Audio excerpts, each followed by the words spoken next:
မန္တလေးတိုင်းမိုးကုတ်မြို့မှာမိုးဆက်မပြတ်ရွာသွန်းပြီးတောင်ကျရေစီးဆင်းမှုကြောင့်မြေပြိုမှုတွေဖြစ်ပွားခဲ့ပါတယ်။လက်ရှိသိရှိရတဲ့အချက်အလက်အရနေအိမ်30ခန့်ပြိုကျပျက်စီးခြင်းနဲ့ထိခိုက်ပျက်စီးမှုတွေဖြစ်ပေါ်ခဲ့ပြီး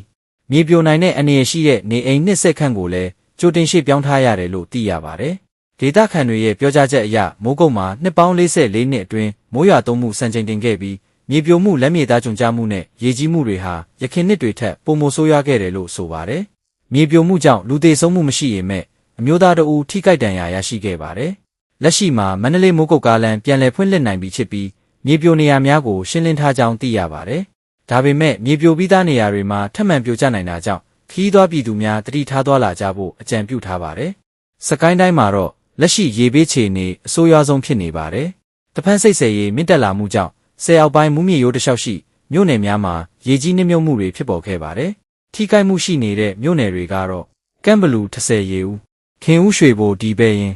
ဝက်လက်အရာတော်တို့ဖြစ်ပါတယ်။လက်ရှိအခြေအနေအရကျေးရွာ200နီးပါးရေကြီးနှိမ့်မြုပ်နေပြီးရေဘေးကြောင့်သေဆုံးသူ15ဦးထိရှိလာတယ်လို့ဒေသတွင်းကုညီကယ်ဆယ်ရေးအဖွဲ့တွေကပြောပါတယ်။သေဆုံးသူတွေဟာရုတ်တရက်ရေတက်လာခြင်းနဲ့ရေစီးကျန်းမှုကြောင့်မျောပါသေဆုံးခဲ့ကြတာဖြစ်ပါတယ်။တဖန်စိတ်စီအထက်ပိုင်းကောလင်းမြို့နယ်မှာလည်းမိုးတိတ်ထန်မှုကြောင့်ရေဘေးဒုက္ခကြုံတွေ့နေရပါတယ်။ဒေသခံပြည်သူ9000နီးပါးရေဘေးသင့်နေပြီးသေဆုံးသူ3ဦးပျောက်ဆုံးသူ2ဦးရှိကြောင်းထုတ်ပြန်ချက်များအရသိရပါတယ်။ ARတိုင်းလေးမျက်နှာမြို့နယ်မှာလည်းနဝမြရေကာတာထိခိုက်မှုကြောင့်ရေလွှမ်းမိုးမှုဖြစ်ပွားခဲ့ပါတယ်။လေးမျက်နှာအပြင်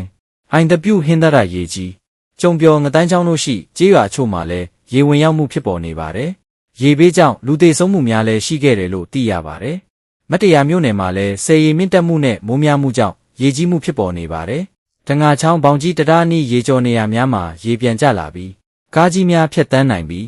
ကားသေးများမှာအကူအညီဖြင့်ဖြတ်တန်းနေရစေ။ဆိုင်ကယ်များတွာလာရန်ခက်ခဲနေစေဖြစ်တယ်လို့သိရပါတယ်။ရှမ်းပြည်နယ်တောင်ပိုင်းမှာလည်းမိုးဆက်တက်ရွာသွန်းမှုကြောင့်ရေကြီးရေရှမ်းမှုများဖြစ်ပေါ်နေပါတယ်။ခလောချောင်းရေတက်လာမှုကြောင့်ရက်ကွက်4နဲ့ရက်ကွက်2အတွင်းလမ်းရေကျော်ခြင်းအိမ်တွင်းရေဝင်ရောက်ခြင်းများဖြစ်ပေါ်ခဲ့ပါတယ်။တောင်ကြီးမြို့နယ်ရွှေညောင်